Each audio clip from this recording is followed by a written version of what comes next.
Radio, Fox Sports Radio, and FS1. 1 hour from now, not only 1 hour from now, where Colin was right, where Colin was wrong. Good one today.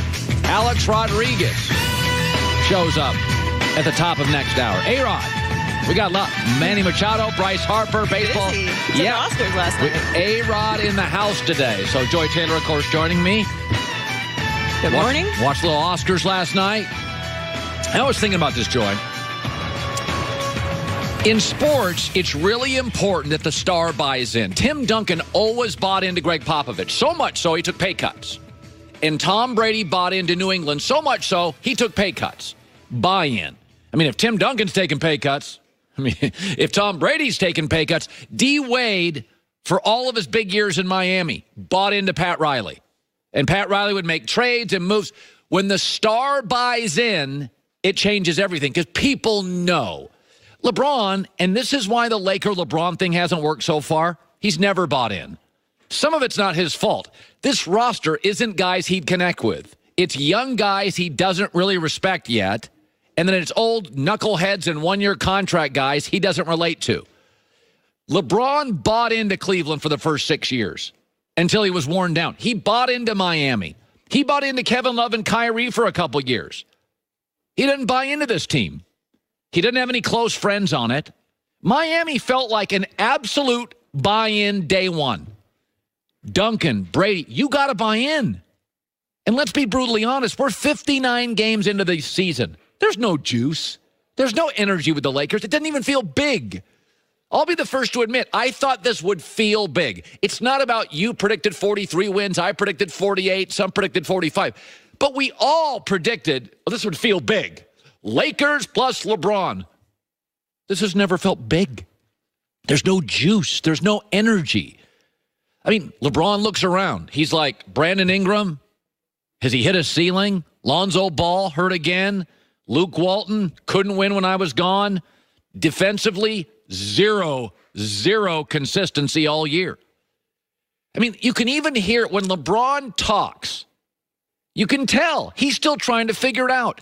When the star doesn't buy in, you can feel it. It's palpable, and the players know it. Then the stories come out and the trade rumors come out where they're all basically furniture about to be moved, and they go from he didn't buy in to he really doesn't like us.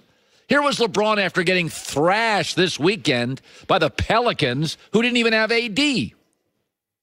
Well, how many know what's at stake? You've never been there. In the last few years, everybody's so accustomed to the losses that I'm just not accustomed to. I'm not accustomed to it. I would never get comfortable with losing game 1 to Houston. It feels the same with losing game 59 in New Orleans for me. That's just how I'm built. That's who I am. You know what this reminds me of a little bit? Aaron Rodgers last year. Aaron Rodgers, like LeBron, gets hurt, is not really playing at 100%. And there were all these stories about McCarthy and Aaron Rodgers that Aaron no longer bought in. And the team sensed it. And Green Bay got derailed after that injury, and they never really got momentum. It's the same thing. LeBron had a little buzz early. Then LeBron got hurt, derailed, comes back, not 100%. He doesn't buy into Luke, doesn't buy into the young guys, doesn't buy into Lance. You can sense it. Bill Plaschke of the LA Times is at every Laker game. And, I brought him on my radio show a couple of weeks ago, and he noticed it. You can ask anybody within an organization. It's like he's his own company, his own brand, his own element. He's his own planet. And he's orbiting around the Lakers, but he's not landed and connected with the Lakers at all. And yes, and they feel it. You know what the team leader is Rajon Rondo. He's their leader. They love him. The kids love him. You saw how much he celebrated when he came back and beat Boston with that shot. That was real. But he's mentoring them. He's helping them. He's leading them.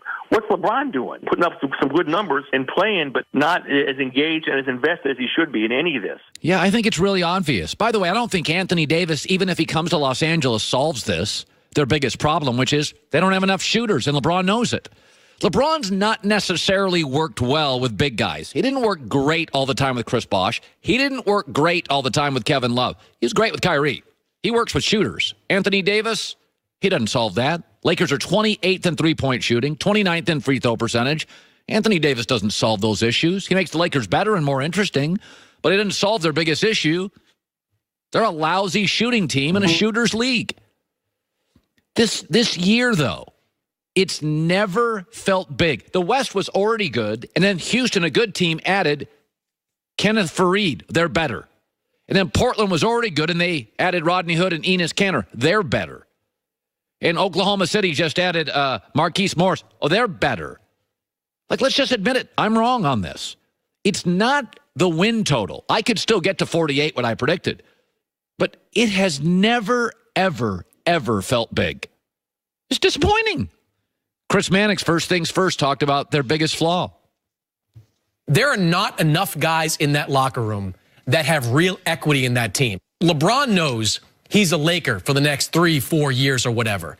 How many other guys in that locker room can say that? And I think that matters. I think when you have to dig deep in moments like this, how many of those guys think, oh, I'm not going to be here that much longer anyway. I'm playing for myself anyway. You got half the team is on one-year contracts. They're basically mercenaries out there. I think that's a major factor in this team kind of crumbling over these last couple of weeks. I completely agree. When the star doesn't physically and emotionally buy in, Aaron Rodgers this year in Green Bay, LeBron with the Lakers, everybody in the shop can sense it. Let's shift to this. Interesting comment, NFL. There's two great wide receivers in the NFL, Antonio Brown and Odell Beckham Jr. And they have been in trade rumors a lot in the last few months. I would go out and get Odell Beckham Jr. I would not go out and get Antonio Brown. Story dropped this weekend that 3 teams have reached out to the Steelers, meaning 28 teams have not reached out to the Steelers. And I think there's one big reason here. First of all, we all know that you can win Super Bowls without a superstar receiver. Seattle did it. New England just did it. Julio Jones didn't make the playoffs. Cowboys were better without Dez Bryant.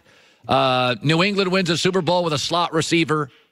So the value of even Randy Moss, who set records in New England, when the playoffs arrived, he was really never spectacular with New England.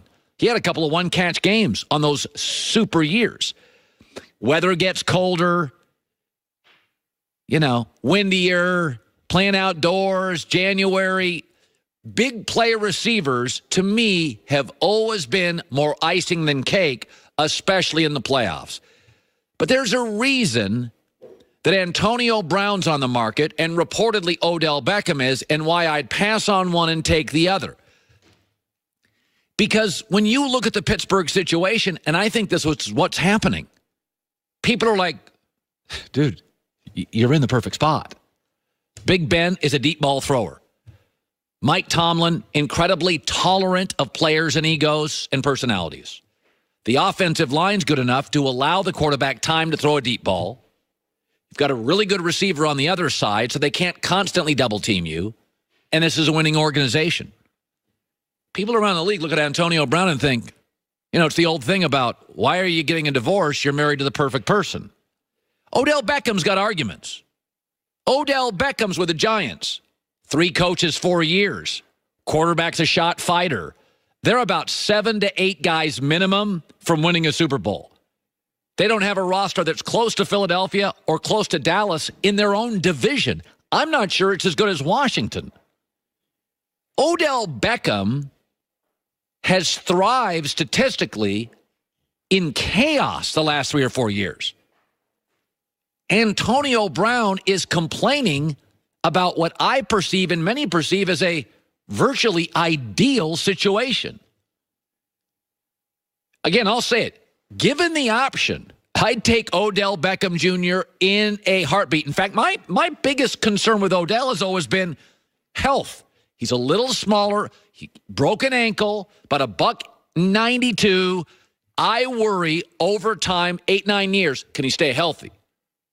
I think he's a better version of Deshaun Jackson as an athlete, though. Unbelievable. Antonio Brown, I don't worry about his health. I should love him. But if you can't work as a wide receiver in Pittsburgh, what? I am going to look at your situation. I'm not saying it's perfect in Pittsburgh, but it is a lot better in Pittsburgh than about 80% of the teams in this league. There's a lot of dysfunction in the NFL. Odell Beckham is thriving mostly surrounded by utter chaos, a shot quarterback, a bad O-line, and a merry-go-round of coaches.